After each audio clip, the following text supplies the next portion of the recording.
한 부인이 부흥회 갔다가 강사 목사님이 전한 유머에 한참을 웃었대요. 그 유머의 내용은 이것이었습니다. 이 세상에서 가장 차가운 바다는 썰렁해이고 가장 따뜻한 바다는 사랑해입니다.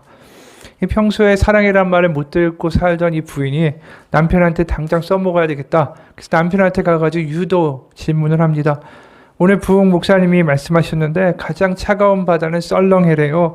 그럼 가장 따뜻한 바다는 뭘까요? 남편이 모른다고 대답했습니다. 아내가 답답해서 부인한테 힌트를 줬어요. 평소에 자기가 나한테 해주고 싶은 말 있잖아요. 그러니까 남편이 기다렸다는 듯이 소리쳤습니다. 아, 열받아. 아내가 생각한 거와는 정반대의 대답이죠. 우리가 살다 보면 그런 일들을 경험하곤 합니다. 내가 기대했던 거하고는 정반대의 상황이 벌어지는 거죠. 오늘 본문에도 보면 전혀 예기치 않고 기대하지 않은 방향으로 일들이 전개되는 게 보여집니다. 하나님이 천사를 보내셨는데 그게 마리아 앞에 나타나요. 뭐 뛰어난 가문도 아니고 율법에 능통한 사람도 아니고 뭐 하나 뛰어난 것 하나도 없는 일개 총구석의 소녀에게 천사가 나타납니다. 이게 굉장히 당황스러운 일이죠. 사실 우리가 누가복음을 읽다 보면 이것이 천사가 나타난 첫 번째 출현이 아닙니다. 천사는 사가랴라는 제사장 앞에 먼저 나타납니다. 13절 말씀이에요. 천사가 그에게 이르되 사가랴여 무서워하지 말라. 너의 간구함이 들린지라. 내 아내 엘리사벳이 너에게 아들을 낳아주리니 그 이름을 요한이라 하라. 바로 이 천사 가브리엘이 마리아에게 나타나기 바로 전에 제사장 사가랴에게 나타난 겁니다. 그리고 그 노년의 부부에게 아이가 없던 부부에게 아이가 태어날 거라고 말해줘요. 우리가 이렇게 순서대로 읽다 보면 무슨 생각이 드냐 하면 천사가 제사장에게 나타났어요. 그럼 예수님이 나타나신다면 예수님의 수태고지는 과연 누구에게 하게 될 것인가? 제사장 가문보다는 더 나은 가문에게 하시지 않을까? 그게 순서가 되지 않겠어요?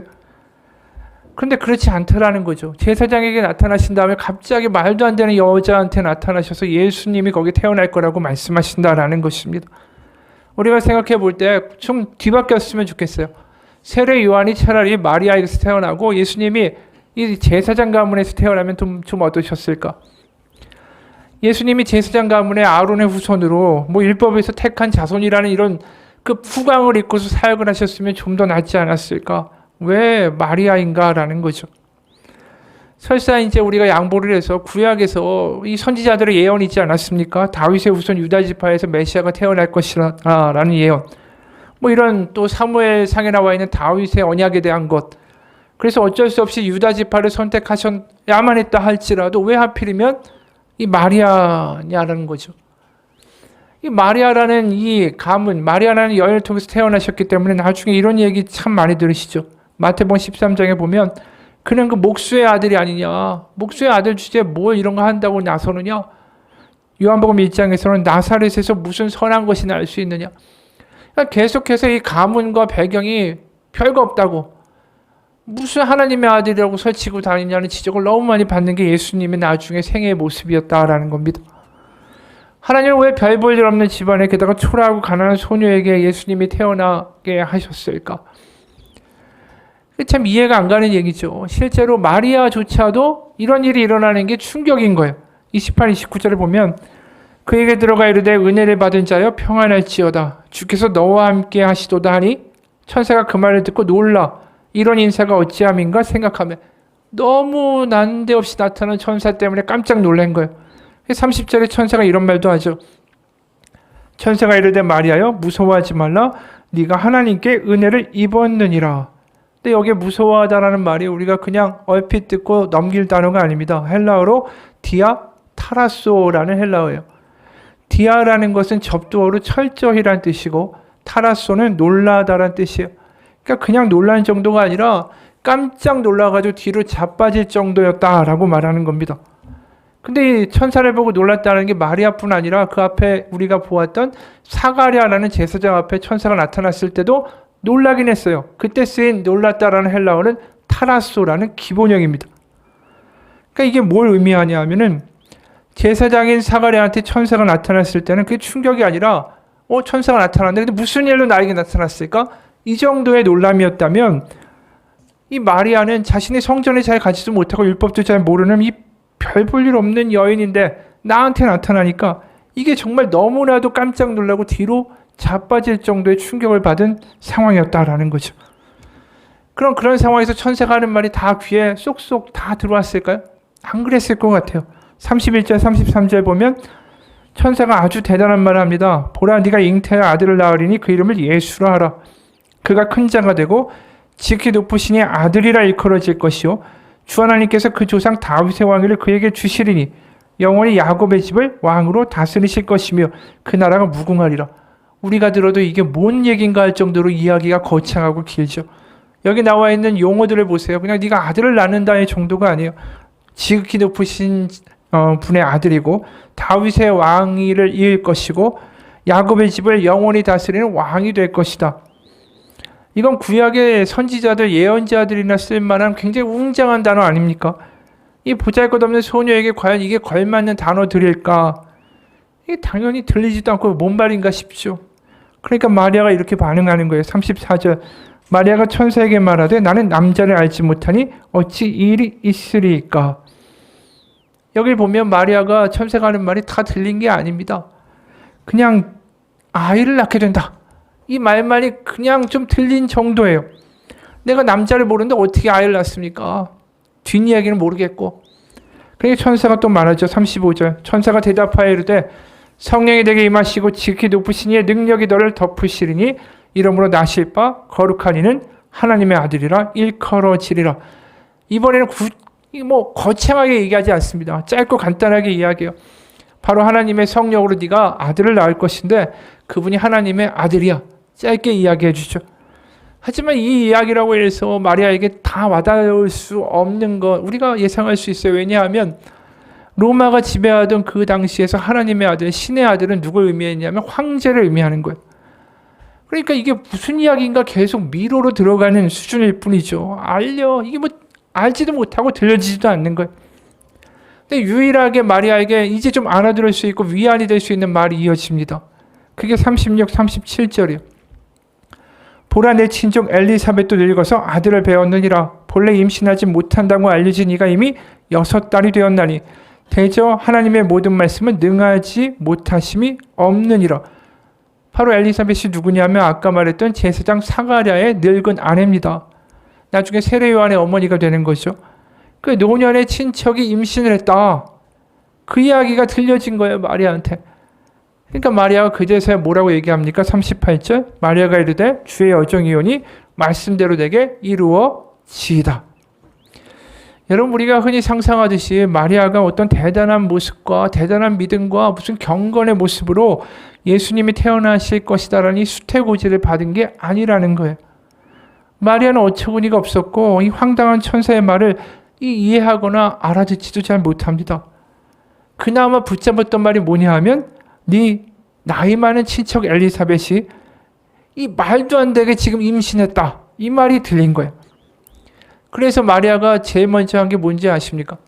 천사를 만난 다음에 바로 엘리사벳에게 뛰어갑니다. 39, 40절이요. 이때 마리아가 일어나 빨리 산골로 가서 유대 한 동네에 이르러 상하랴의 집에 들어가 엘리사벳에게 문안하니. 여기 빨리 갔다라는 말이 나오는데 이게 헬라어로 보면 스푸데라는 헬라어예요. 영어로 스피드하고 되게 비슷하죠. 그러니까 천사의 말에 확신이 지금 잘 모르겠으니까 냅다 그냥 뛴 거예요. 바로 그 천사의 말을 듣자마자 바로 엘리사벳에게 갔더니 엘리사벳이 갑자기 성령에 임해가지고 마리아에게 이런 말을 합니다. 세번역으로 42, 45절 그대는 여자들 가운데서 복을 받았고 그대의 태중의 아이도 복을 받았습니다. 내 주님의 어머니께서 내게 오시다니 이것이 어찌 된 일입니까? 보십시오. 그대의 인사말이 내게 들어왔을 때에 내 태중의 아이가 기뻐서 뛰놀았습니다. 주님께서 하신 말씀이 이루어질 줄 믿은 여자는 행복합니다. 이제 비로소 마리아가 천사가 해준 말을 믿게 됐다라는 거예요. 나중에야 좀 들려진 거죠. 여러분 마리아가 천사의 말을 완전히 받아들이고 깨닫게 되기까지는 굉장히 순탄치가 않았다라는 걸 보게 됩니다. 마리아 자신도 그 사실을 믿을 수가 없었고 우리도 사실은 끝까지 이해가 가지 않죠. 왜 하고 많은 사람 중에 마리아인가? 이미 말한 대로 뭐 하나 내세울 수 있는 그러한 여자가 아니지 않습니까? 율법을 잘하는 것도 아니고 집안이 뛰어난 것도 아니고 믿음의 용사도 아닙니다. 그런데도 냅다 천사가 마리아를 보자마자 제일 먼저 내뱉은 말이 28절이에요. 은혜를 받은 자여 평안할지어다. 여러분, 은혜를 받은 자여 이렇게 천사가 와서 말할 정도라면 우리가 생각할 때 마리아가 천사를 딱 보자마자 은혜 받은 사람이 이렇게 대답해야죠. 주님, 제가 여기 있습니다. 말씀하여 주옵소서. 이게 은혜를 받은 사람의 모습이 돼야 되는 거 아니겠어요? 근데 전혀 그렇지 않다라는 거죠. 마리아 자신도 아마 느꼈을 거예요. 내가 은혜를 받은 자라고? 내가 무슨 은혜를 받지? 이해가 안 가는 겁니다. 모세도 마찬가지예요. 구약에서 모세 앞에 여호와의 사자가 나타나요. 하나님의 사자가. 출애굽기 3장 10절입니다. 이제 내가 너를 바로에게 보내어 너에게 내 백성 이스라엘 자손을 애굽에서 인도하여 내게 하리라.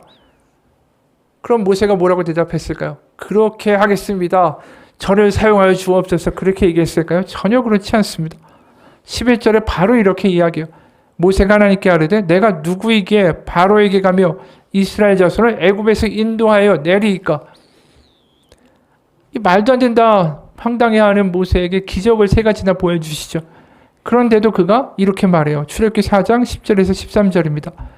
모세가 여호와께 아뢰되 오 주여 나는 본래 말을 잘 못하는 자니이다. 주께서 주의 종에게 명령하신 후에도 역시 이러하니 나는 입이 뻣뻣하고 혀가 둔한 자니이다. 여호와께서 그에게 이르시되 누가 사람의 입을 지었느냐 누가 말 못하는 자나 못 듣는 자나 눈 밝은 자나 맹인이 되게 하였느냐 나 여호와가 아니냐. 이제 가라 내가 너의 입과 함께 있어서 할 말을 가르치리라. 근데 모세가 황당하게 이렇게 말하죠. 모세가 이르되 오 주여 보낼 만한 자를 보내소서. 난 아니라는 거예요. 내가 무슨 은혜를 입었다고 그런 일을 합니까? 내 지금 상황과 처지를 보십시오. 말도 안 되는 소리 하신다고. 근데 무슨 모세와 마리아에게 뛰어난 점이 있어서 하나님이 그들의 은혜 입은 자라고 이야기하시냐고요.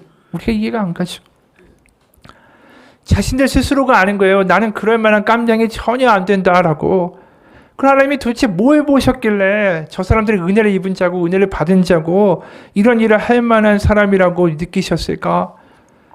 모세나 마리아가 스스로도 모르는 사이에 하나님이 어여삐 보실 만한 뭔가 자격 조건을 갖추게 된 걸까요? 자신들은 지금 전혀 몰라요. 왜 내가 은혜 입은 자인지. 사실 이게 우리에게도 되게 중요한 문제죠. 내가 스스로 생각할 때 나 은혜를 받을 만한 자야. 난 자격이 돼. 이렇게 말하는 사람이 우리 가운데 누가 있습니까? 근데 어느 날 갑자기 하나님이 나타나셔서 은혜 입은 자야. 이러시면 우리도 당황하겠죠. 내 상황이나 내 처지나 내 꼬라지를 보게 되면은 나 스스로도 한숨이 나오는데 내가 무슨 은혜를 입고 은혜를 받을 만한 자고 내가 준비된 자고 하나님이 왜 어여삐 여기셔야만 하는 자인지 내 스스로도 잘 모르겠다라고 말하게 되지 않습니까? 그럼 하나님은 도대체 뭘 보고 어여삐 여기시는 걸까요? 뭐가 마리아와 모세에게 그들이 은혜 받을 만한 자라고 이야기하실까? 한 이야기를 소개합니다. 금요일 오후 5시 22분에 내 딸이 태어났다. 통통한 입술과 부드러운 살갗, 깊고 푸른 눈, 수치 많은 짙은 색 머리카락. 우리 부부는 2시간 동안이나 새로운 생명이 주는 기쁨을 만끽했다. 그런데 간호사가 남편을 병실 밖으로 불러냈다. 다시 병실로 돌아온 남편은 눈물을 잔뜩 머금은 채 나를 한참 동안 바라보더니 하는 말이 의사 선생님이 딸이 다운 증후군 같대.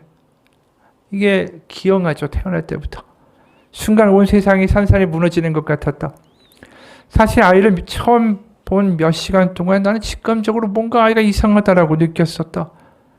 사실 임신 중에 나는 내 딸이 걸음도 일찍 떼고 스스로 글도 떼고 고등학교 때는 학업 우수상도 받고 프린스턴 대학교에 조기 입학했던 엄마를 닮을 거라고 기대했었다.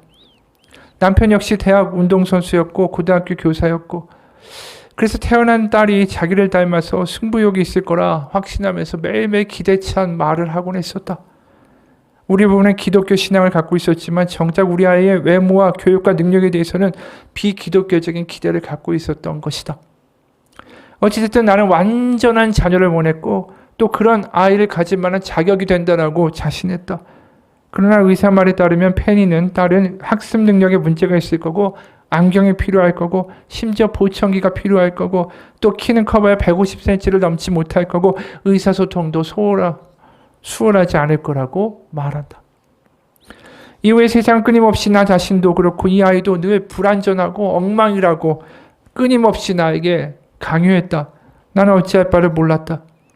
그렇게 기대감과 소망이 사라지다 보니까 이 딸의 미래에 대해서 어떤 생각을 내가 가져야 될지를 전혀 종잡을 수가 없었다. 그러다 딸이 5개월 되었을 때 나는 거실에서 그 아이와 함께 놀고 있었다. 노는 동안만큼은 그 아이에게 장애가 있는 것, 그것도 잊었다.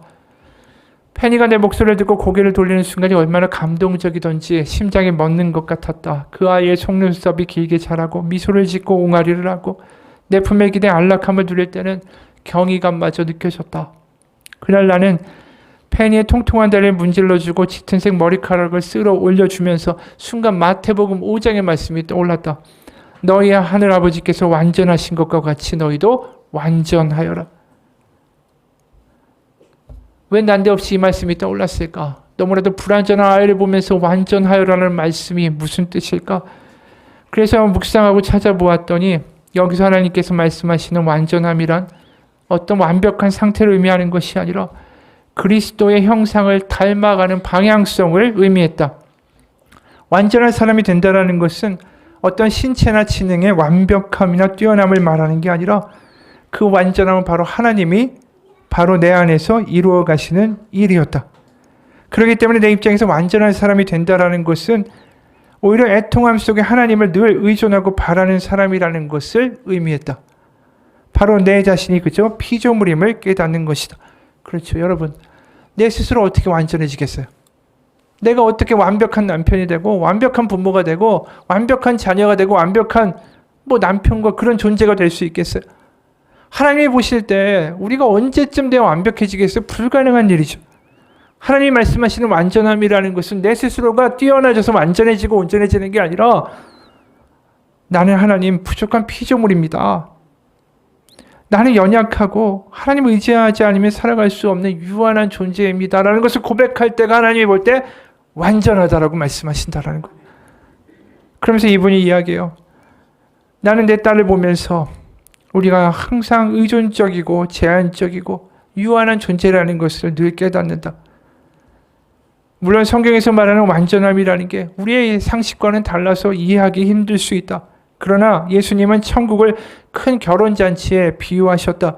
그 잔치에 함께한 사람들은 버림받은 사람, 몸에 장애가 있는 사람, 가난한 사람, 공고한 사람들이었다.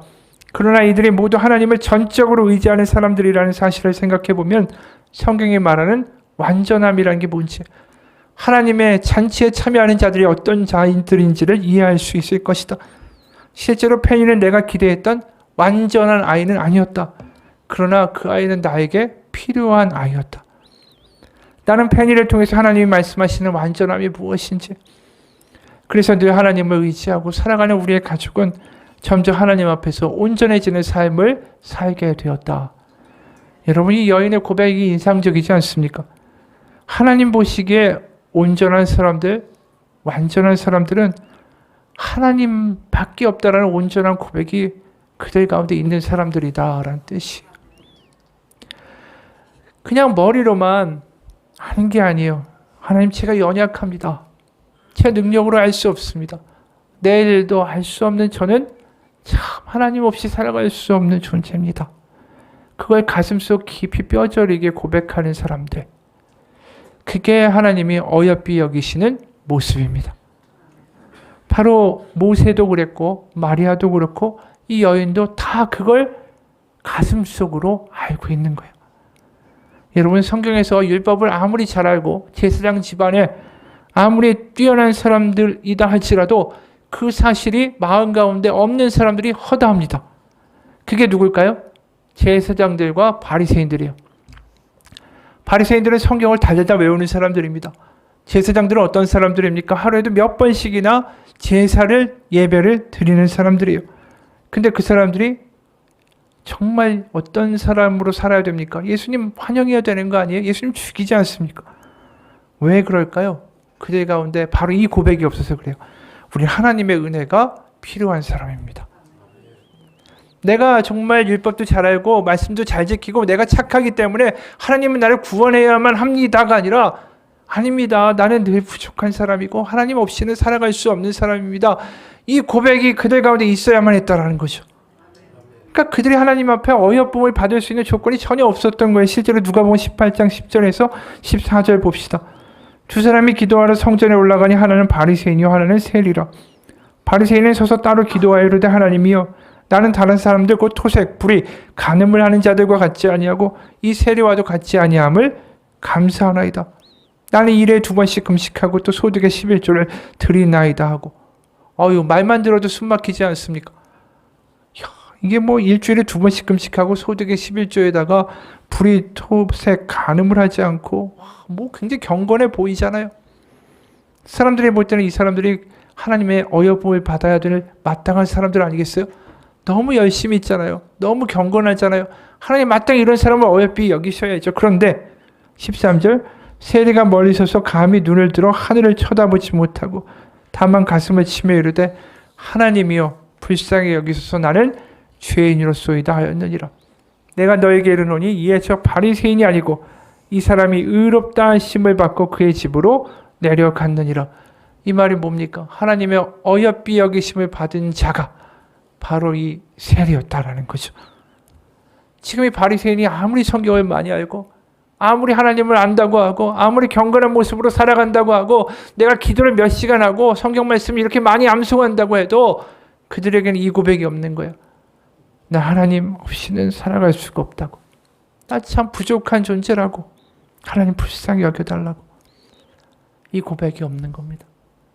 여러분 우리가 아무리 교회를 오래 다니고 직분이 있고 아무리 기도 많이 한다고 해도 이 고백이 없으면 다 쓸모없는 겁니다. 우리는 순간순간 하나님이 내 아버지가 되시지 않으면 살아갈 수 없습니다. 이 고백이 내 가슴 가운데 깊은 곳에서 고백되면 하나님은 어여쁜 자야. 내 은혜를 입은 자야. 이렇게 말씀하신다라는 거예요. 오늘 마리아가 그들의 삶에서 뭘 가장 고백을 많이 했을까? 마리아는 아마 자기의 가슴 깊은 곳에서 알았을 거예요. 하나님, 저는 예배도 잘 못하고요. 저는 뭐 제대로 바치지도 못하고 이 가난한 집안에 제 능력으로 할 수도 없는 참 불쌍한 자입니다. 저 하나님 만날 자격이 없는 참 엉망이네요. 그런 고백이 그녀의 가슴 가운데 늘 있었기 때문에 천사가 나타나니까 더 놀라는 거죠. 나에게 하나님이 날 이쁘다고 하실 구석이 하나도 없는데.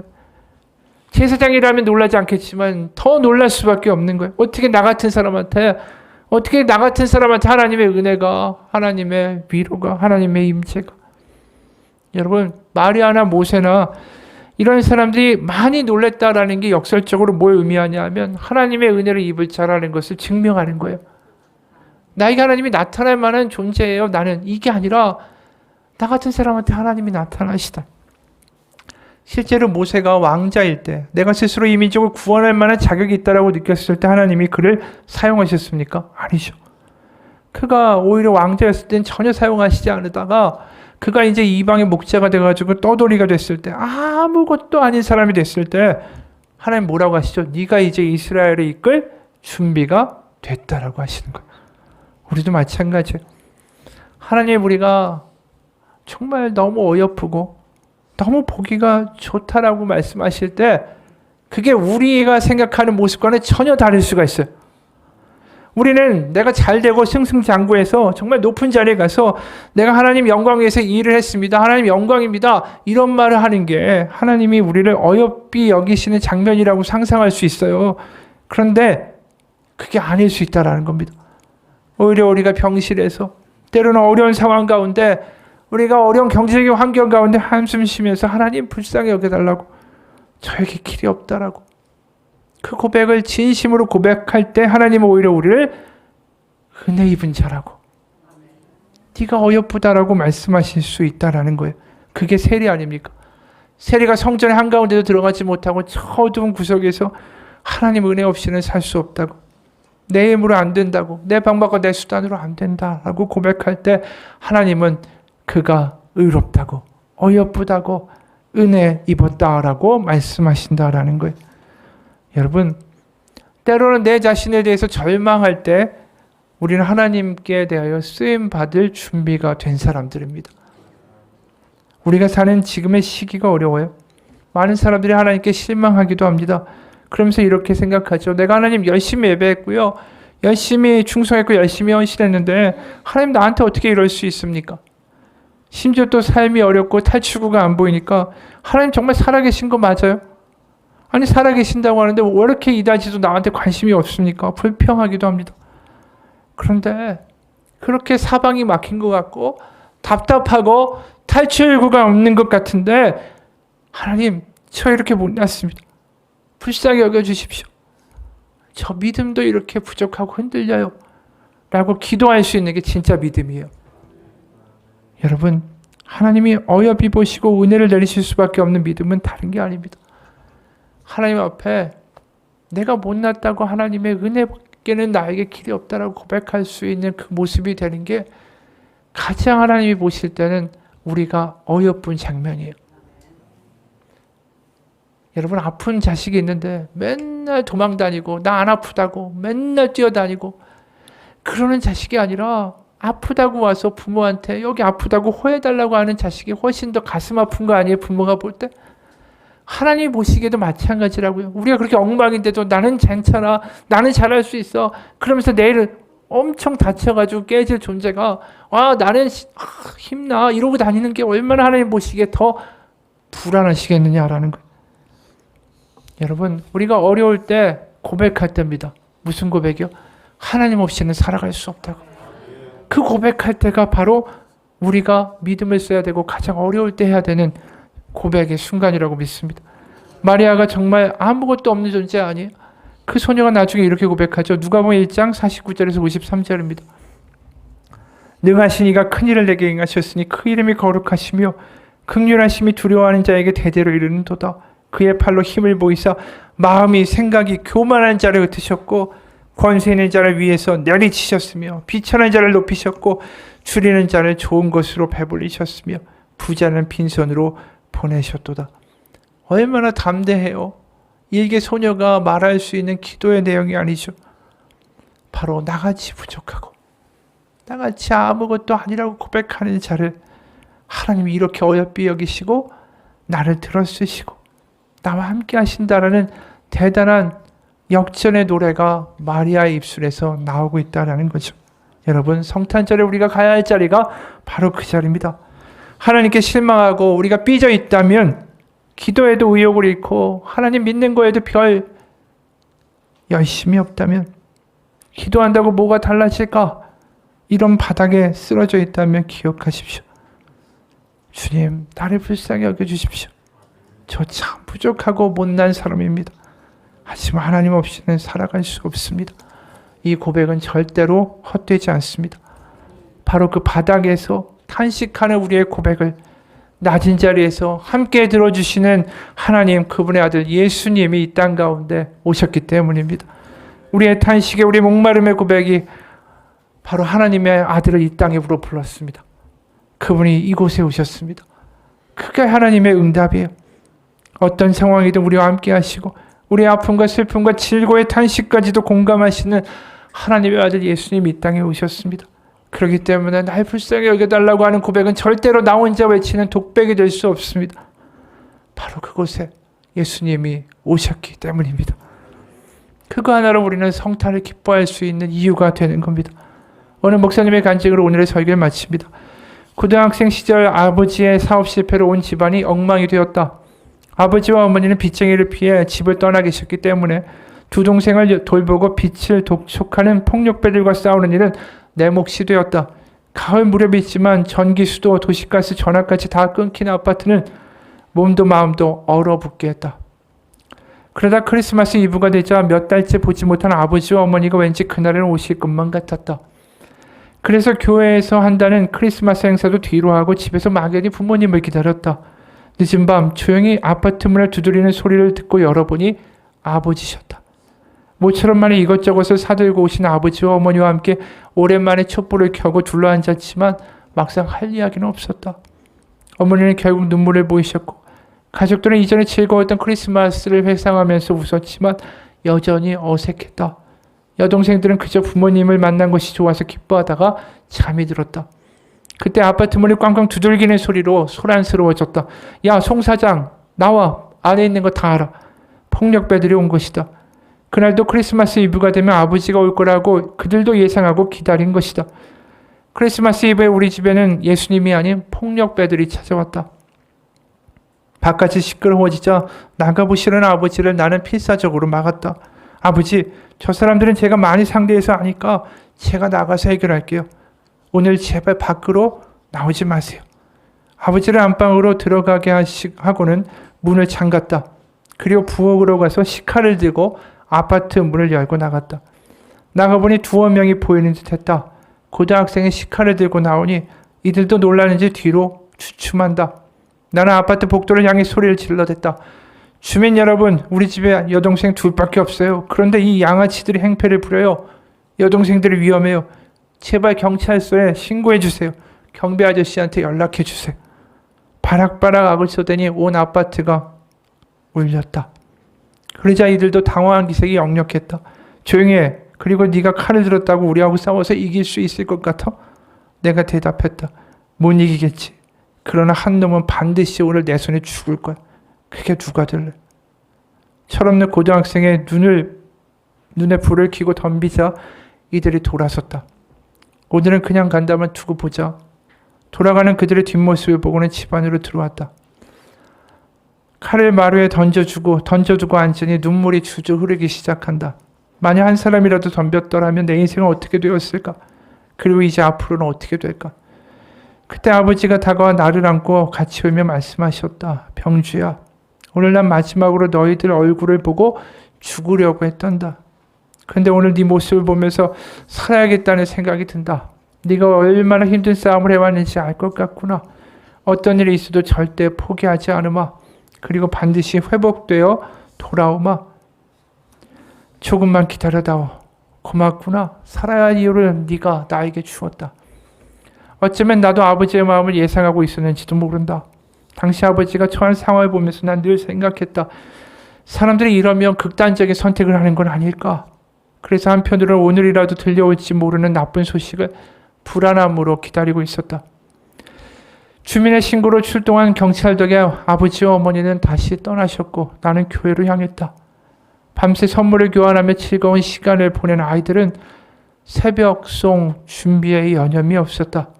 나는 혼자 예배실 뒤에 앉아 있는데 어젯밤에 식칼 소동부터 아버지와 나눈 대화까지 머리에 맴돌아 아무런 기도도 나오지 않았다. 하나님 도대체 왜라는 질문과 분노가 가슴에 가득했다. 온 세상을 살리러 예수님이 오신 날 나는 칼부림을 하려고 했다니 복잡한 마음에 쏟아지는 원망을 멈출 수가 없었다.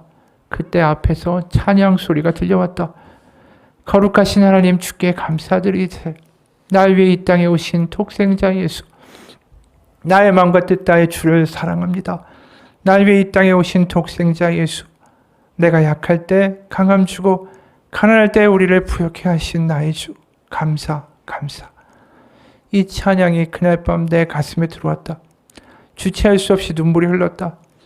내 입에서 얼마나 많은 감사의 찬양이 터져 나오는지 그 감격은 말로 표현할 수가 없었다. 가장 끔찍했던 순간이었지만 그때 하나님은 나를 지켜주셨고 아버지도 붙들어 주셨다라는 것을 고백하게 되었다. 하나님은 그렇게 나를 회복시키셨고 우리 집의 크리스마스 이브의 무대는 폭력배와 경찰이라는 등장인물과 식칼이라는 소품으로 장식됐지만 그 무대의 진짜 주인공은 날 위해 이 땅에 오신 독생자 예수셨다. 여러분, 이 목사님의 간증을 보면 우리는 알게 되죠. 교회의 성탄절 홀로 앉아서 그 마음 가운데 뭐가 있었겠어요? 주님, 난 이렇게 엉망이라고, 우리 집도 엉망이라고, 나갈 길이 없다고, 이렇게 죽을 것밖에 없다고 하나님 불쌍히 여겨달라고 그렇게 기도하는 탄식과 울음 가운데 하나님이 그 기도 가운데 반응하시고 역사하시고 이분의 가정을 살려주신 거죠. 여러분, 우리가 돌아갈 자리가 그 자리예요. 어렵다고 믿음을 포기하지 마시고 어렵다고 하나님께 실망했다고도 하지 마시고 어려울 때 하나님 앞에 나아가 기도하십시오. 하나님, 우린 이렇게 엉망입니다. 살아갈 소망과 길이 없습니다. 하나님밖에 없습니다. 이 고백 가운데 아기 예수의 하나님의 은혜가 우리의 가정과 우리의 삶 가운데 임하실 거라고 믿습니다. 같이 기도하겠습니다. 하나님, 우리는 하나님을 추상적으로 믿는 게 아닙니다. 그냥 교회는 주일마다 왔다 갔다 하는 것이 아닙니다.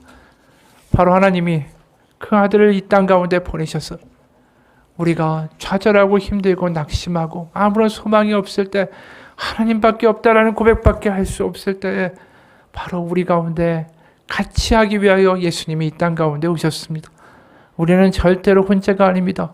세상 끝날까지 내가 너희와 함께 있으리라.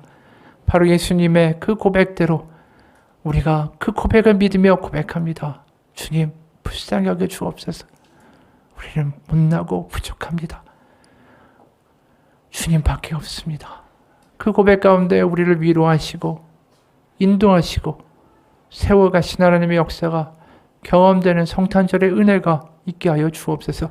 예수님 이름 받들어 기도합니다. 아멘. 같이 기도하겠습니다.